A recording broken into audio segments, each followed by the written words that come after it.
विश्व जनसंख्या दिवस यानी कि वर्ल्ड पॉपुलेशन डे क्या है, क्यों मनाया जाता है, उसकी थीम क्या है और उसको लेकर चाइना जैसे देशों को क्या इम्पेक्ट है और हमारे देश के अंदर यूपी टू चाइल्ड पॉलिसी अपनाने जा रहा है उसके क्या इम्पेक्ट है, उसके क्या नेगेटिव पहलू है और किस तरीके से पॉजिटिव पहलू है और इससे किस तरीके से हमारे देश के अंदर एक अच्छे तरीके से डेवलपमेंट की राह में एक अच्छा कदम उठाने का प्रयास है और क्या सिचुएशन है आगे की।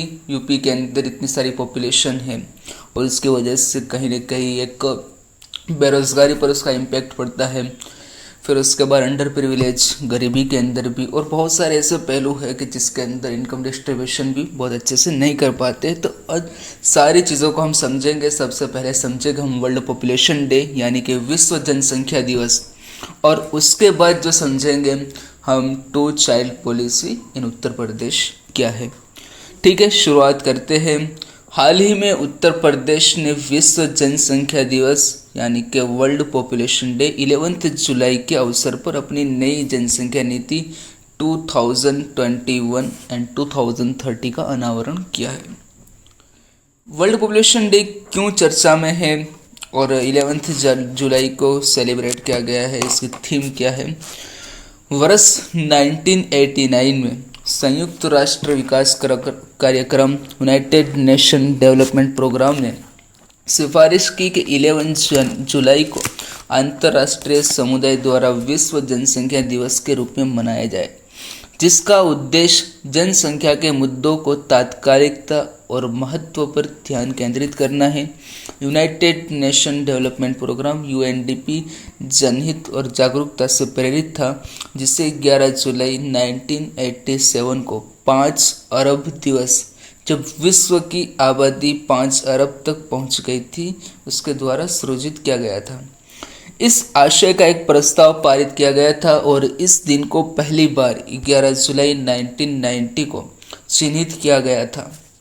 संयुक्त राष्ट्र जनसंख्या कोष यूएनएफपीए की स्थापना वर्ष 1969 में की गई थी और उसी वर्ष संयुक्त राष्ट्र महासभा ने घोषणा की कि माता पिता को स्वतंत्र रूप से और जिम्मेदारी के साथ अपने बच्चों की संख्या एवं उनके बीच अंतर निर्धारित करने का विशेष अधिकार है। वर्ष 2021 के लिए थीम है rights and choices are the answer. चाहे बेबी बूम हो या बस्ट, प्रजनन दर में बदलाव का समाधान सभी लोगों के प्रजनन स्वास्थ्य और अधिकारों को प्राथमिकता देना है। अब जानते हैं उसके बारे में। उत्तर प्रदेश की नई जनसंख्या नीति यूपी टू चाइल्ड पॉलिसी क्या है। इस नीति में 5 प्रमुख लक्ष्य यथा जनसंख्या नियंत्रण, मातृ मृत्यु दर और बीमारियों को समाप्त करना, इलाज योग्य शिशु मृत्यु दर को समाप्त करना तथा उनके पोषण स्तर में सुधार सुनिश्चित करना और युवाओं के बीच यौन एवं प्रजनन स्वास्थ्य संबंधी जानकारी व सुविधाओं में सुधार और बड़ों की देखभाल करना प्रस्तावित है। उत्तर प्रदेश सरकार के विधि आयोग ने जनसंख्या नियंत्रण विधेयक भी तैयार किया है, जिसके अंतर्गत 2 बच्चों के नियम को लागू किया जाएगा। इस मसौदे के अनुसार जनसंख्या नियंत्रण नीति का उल्लंघन करने पर चुनाव लड़ने पर रोक लगाने जैसे दंड के साथ नौकरी में पदोन्नति, सब्सिडी आदि को रोक दिया जाएगा। विश्व की जनसंख्या के अगर बारे में बात करें तो 7.7 बिलियन है और इसके वर्ष 2030 में लगभग 8.5 बिलियन तक और 2050 में 9.7 बिलियन तथा वर्ष 2100 में 10.9 बिलियन डॉलर तक बढ़ने की संभावना है विश्व की जनसंख्या। अब उसका वृद्धि का कारण क्या है। ये वृद्धि बड़े पैमाने पर प्रजनन आयु तथा जीवित रहने वाले लोगों की बढ़ती संख्या और साथ ही प्रजनन दर में बड़े बदलाव, शहरीकरण में वृद्धि तेजी से हो रहे और प्रवासन से प्रेरित है। आने वाली पीढ़ियों के लिए इन प्रवृत्तियों का दूरगामी प्रभाव होंगे और इससे प्रभावित क्षेत्र जाहिर सी बात है कि आर्थिक विकास यानी कि डेवलपमेंट को रोक देगा, रोजगार इतने एम्प्लॉयमेंट क्रिएट नहीं कर पाएगा, इनकम डिस्ट्रीब्यूशन आय वितरण को लेकर एक चुनौती खड़ी होगी उसके बाद अंडर प्रिविलेज, गरीबी और सामाजिक सुरक्षा को प्रभावित करते हैं। ये स्वास्थ्य देखभाल, शिक्षा, आवास, स्वच्छता, पानी, भोजन और ऊर्जा तक सार्वभौमिक पहुंच सुनिश्चित करने के प्रयासों को भी प्रभावित करते हैं।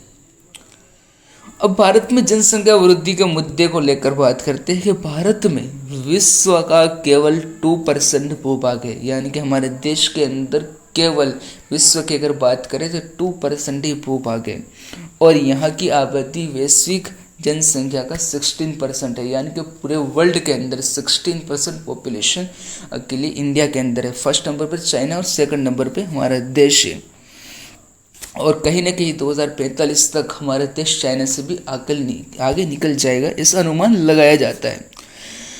जन्म और मृत्यु दर में इस बेमेल अंतर के परिणाम स्वरूप पिछले कुछ दशकों में जनसंख्या में तेजी से वृद्धि हुई। भारत की कुल प्रजनन दर TFR में गिरावट दर्ज की गई। नवीनतम सरकारी आंकड़ों के अनुसार वर्तमान में कुल प्रजनन दर 2.2 प्रति महिला है, तो 2.1 की प्रतिस्थापन दर के करीब है। TFR प्रजनन अवधि के दौरान यानी कि 15 से 49 वर्ष की एक महिला द्वारा पैदा किए गए बच्चों की औसत संख्या को इंगित करता है। शिक्षा और जनसंख्या पर इसका वृद्धि पर क्या प्रभाव पड़ता है? जनसंख्या विस्फोट में गरीबी और शिक्षा का व्यापक योगदान है। हालिया आंकड़ों के अनुसार देश में कुल साक्षरता दर लगभग 77.7% है। अखिल भारतीय स्तर पर पुरुष साक्षरता दर महिलाओं की अपेक्षा अधिक है।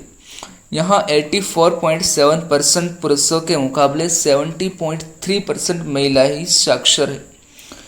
ग्रामीण देश क्षेत्रों में अगर बात करें तो ग्रामीण क्षेत्रों में बच्चों की संपत्ति के रूप में माना जाता है, जो बुढ़ापे में माता पिता की देखभाल करेंगे। साथ ही अधिक बच्चों का अर्थ है कि अधिक कमाई करने वाला हाथ।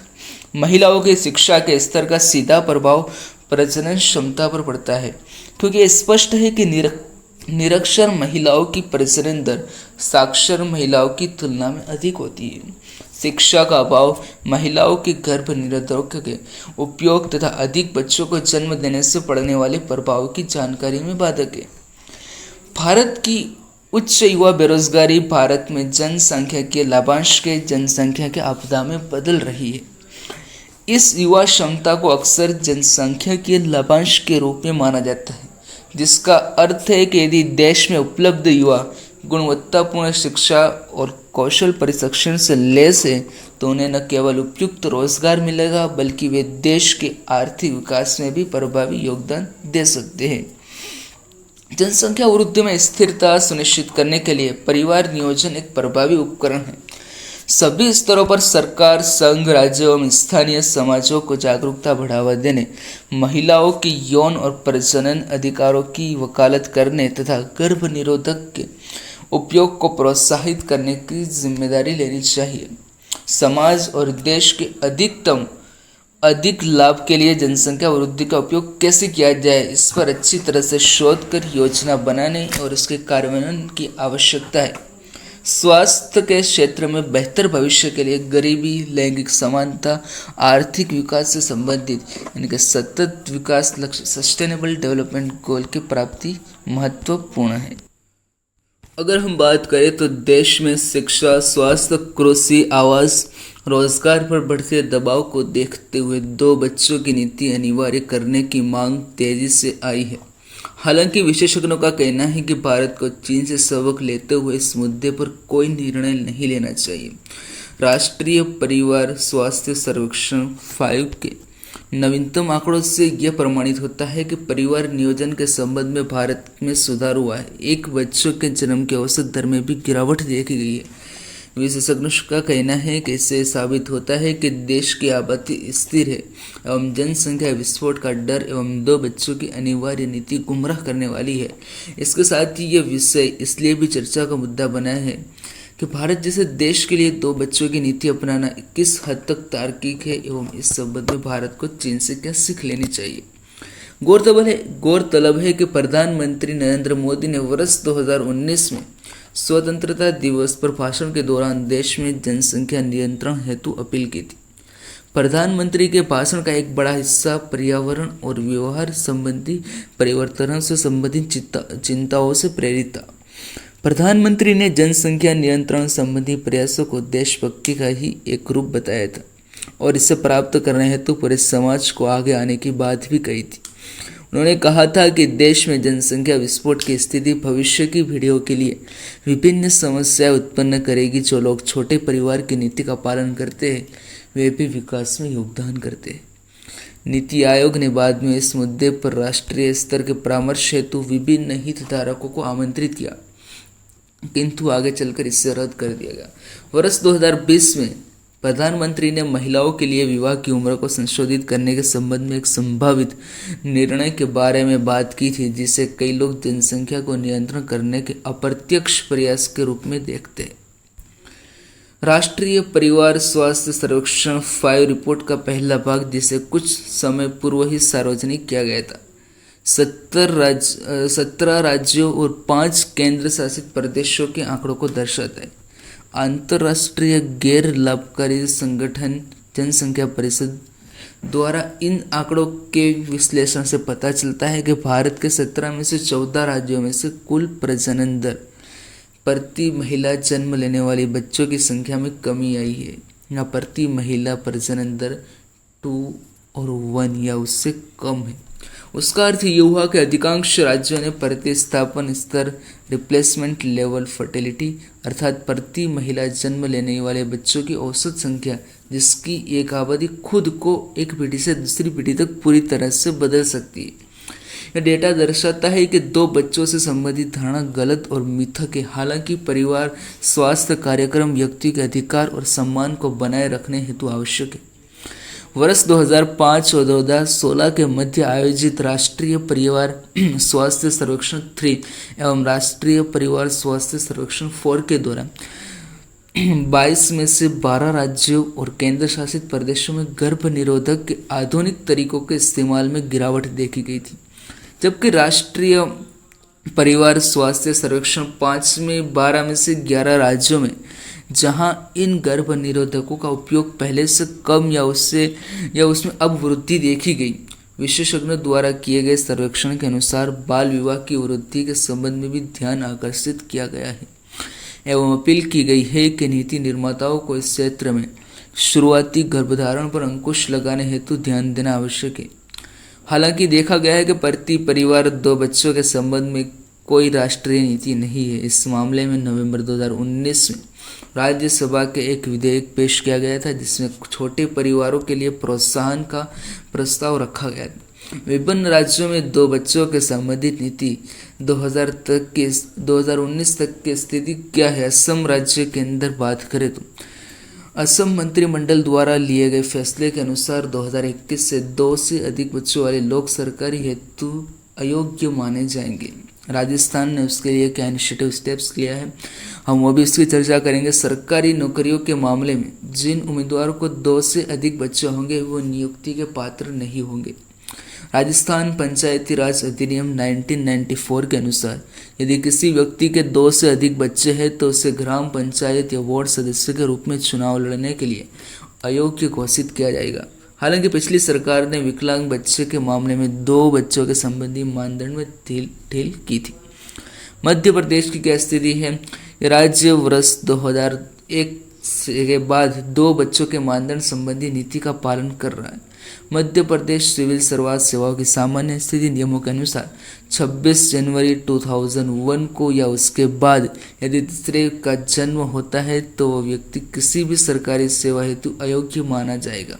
यह नियम उच्चतर न्यायिक सेवाओं पर भी लागू होता है। मध्य प्रदेश ने वर्ष 2005 तक स्थानीय निकाय चुनावों के उम्मीदवारों के लिए ये 2 बच्चों के आदर्श का पालन किया, परंतु व्यवहारिक रूप से आपत्ति आने के बाद इसे बंद कर दिया गया। हालांकि विधानसभा और संसदीय चुनावों में ऐसा नियम लागू नहीं था। तेलंगाना और आंध्र प्रदेश की अगर बात करें तो धारा 19(3) के तहत तेलंगाना पंचायती राज अधिनियम 1994 की धारा 153(2) के तहत और 184(2) के तहत 2 से अधिक बच्चों के व्यक्ति को चुनाव लड़ने के लिए अयोग्य घोषित किया जाएगा। हालांकि 30 मई 1994 से अगर किसी व्यक्ति के 2 से अधिक बच्चे थे तो उसे अयोग्य घोषित नहीं किया जाएगा। आंध्र प्रदेश पंचायत राज अधिनियम 1994 से समान खंड आंध्र प्रदेश के लिए भी लागू होता है, जहां 2 से अधिक बच्चों के वाले व्यक्ति को चुनाव लड़ने के लिए अयोग्य घोषित किया जाएगा। वर्ष 2005 में सरकार द्वारा गुजरात स्थानीय प्राधिकरण अधिनियम में संशोधन किया गया था, जिसके अनुसार स्थानीय स्वशासन पंचायतों, नगरपालिका और नगर निगम के निकायों को चुनाव लड़ने हेतु 2 से अधिक बच्चों वाले किसी भी व्यक्ति को अयोग्य घोषित किया गया। महाराष्ट्र की बात करें तो महाराष्ट्र जिला परिषद और पंचायती समिति अधिनियम स्थानीय निगम चुनाव ग्राम पंचायत से लेकर नगर निगम तक लड़ने के लिए 2 से अधिक बच्चों के वाले व्यक्ति को अयोग्य घोषित किया जाएगा। महाराष्ट्र सिविल सेवा छोटे परिवार की घोषणा निगम 2005 के अनुसार 2 से अधिक बच्चों वाले व्यक्ति को राज्य सरकार को किसी भी पद हेतु अयोग्य घोषित किया गया है। सार्वजनिक वितरण प्रणाली के लाभ 2 से अधिक बच्चों वाली महिलाओं को नहीं दिया जाता। उत्तराखंड राज्य सरकार द्वारा 2 से अधिक बच्चों वाले लोगों को पंचायत चुनाव लड़ने से रोकने का फैसला लिया गया था एवं इस संबंध में विधानसभा में एक विधेयक पारित किया गया था कि परंतु ग्राम प्रधान और ग्राम पंचायत वार्ड सदस्य का चुनाव लड़ने वाले द्वारा इस फैसले को उच्च न्यायालय में दी गई चुनौती के उपरांत उन्हें राहत प्रदान की गई। इसके तहत 2 बच्चों वाले मानदंड की शर्त केवल उन लोगों पर लागू की गई है कि जिन्होंने जिला पंचायत के चुनाव लड़े। बात करते हैं कर्नाटक की। कर्नाटक ग्राम स्वराज और पंचायत राज अधिनियम 1993 2 से अधिक बच्चों वाले व्यक्ति को ग्राम पंचायत जैसे स्थानीय निकायों के चुनाव लड़ने से प्रतिबंधित नहीं कर सकता। हालांकि कानून के अनुसार एक व्यक्ति जिसके परिवार के सदस्यों के उपयोग के लिए सैनिटरी शौचालय उपलब्ध नहीं, वह चुनाव लड़ने के लिए अयोग्य होगा। ओडिशा की बात करें तो ओडिशा जिला परिषद अधिनियम 2 से अधिक बच्चों वाले व्यक्तियों को चुनाव लड़ने से प्रतिबंधित करता है। अगर 2 बच्चों से संबंधित राष्ट्र नीति की बात करें तो 13 अगस्त 2018 2 बच्चों से अधिक राष्ट्र नीति लागू करने हेतु राष्ट्रपति को याचिका सौंपी गई थी। 15 अगस्त 2019 यानी कि 1 साल और 2 दिन के बाद स्वतंत्रता दिवस पर प्रधानमंत्री ने अपने संबोधन में जनसंख्या विस्फोट पर चिंता जताई थी। 10 जनवरी 2020 सर्वोच्च न्यायालय ने जनसंख्या नियंत्रण कानून वाली याचिका पर केंद्र सरकार को नोटिस जारी किया। 18 जनवरी 2020 को सर्वोच्च न्यायालय में दायर याचिका में कहा गया था कि क्या भारत में सिर्फ 2 बच्चे पैदा करने वाला कानून पास हो सकता है? क्या भारत सरकार चीन की तरह वन चाइल्ड पॉलिसी लेकर आ सकती है? हालांकि इस पर सर्वोच्च न्यायालय ने कहा था कि संसद के हस्तक्षेप का क्षेत्र है।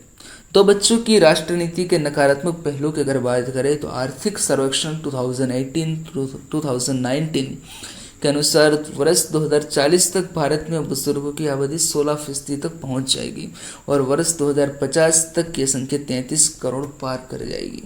और विशेषज्ञों द्वारा आशंका जताई जा रही थी कि अगर 2 बच्चों की राष्ट्र नीति नहीं अपनाई गई तो इन आंकड़ों में और अधिक वृद्धि हो सकती है।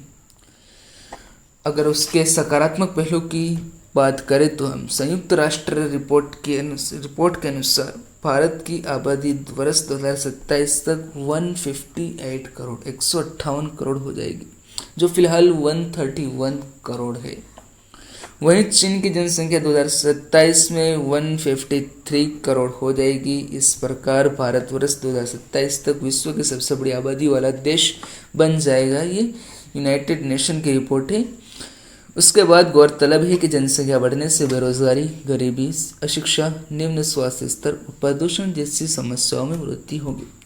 जनसंख्या के संबंध में अगर चीन की स्थिति की बात करें तो वर्ष 1979 में चीन द्वारा एक बच्चे की राष्ट्र नीति को लाने का उद्देश्य बढ़ती गई आबादी पर नियंत्रण पाना था।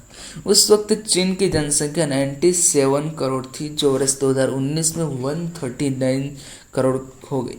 इस नीति से 40 करोड़ बच्चे कम पैदा हुए, लेकिन कामगार आबादी में तेजी से गिरावट हुई। इससे वहां वृद्ध जनसंख्या में तेजी से वृद्धि हुई एवं बुजुर्ग पीढ़ी को सहारा देने के लिए युवा आबादी में कमी आने लगी। इसे देखते हुए चीन ने अपनी नीति को बदलते हुए वर्ष 2016 में एक बच्चे की राष्ट्र नीति को वापस ले लिया और वहां 2 बच्चों की इजाजत दे दी गई। भारत में जनसंख्या संबंधी कैसी नीति होनी चाहिए, इस पर राष्ट्रव्यापी बहस की आवश्यकता है। इसके लिए केंद्र, राज्यों और अन्य संबंधित संस्थाओं को एक मिलकर किसी निष्कर्ष पर पहुंचना होगा। चीन का सबक ये भी सिखाता है कि भारत को एक ऐसा अनिवार्य कानून बनाना चाहिए जो सस्ती, सुलभ शिक्षा और स्वास्थ्य सेवाओं में वृद्धि कर इस कार्य को सुनिश्चित कर सके।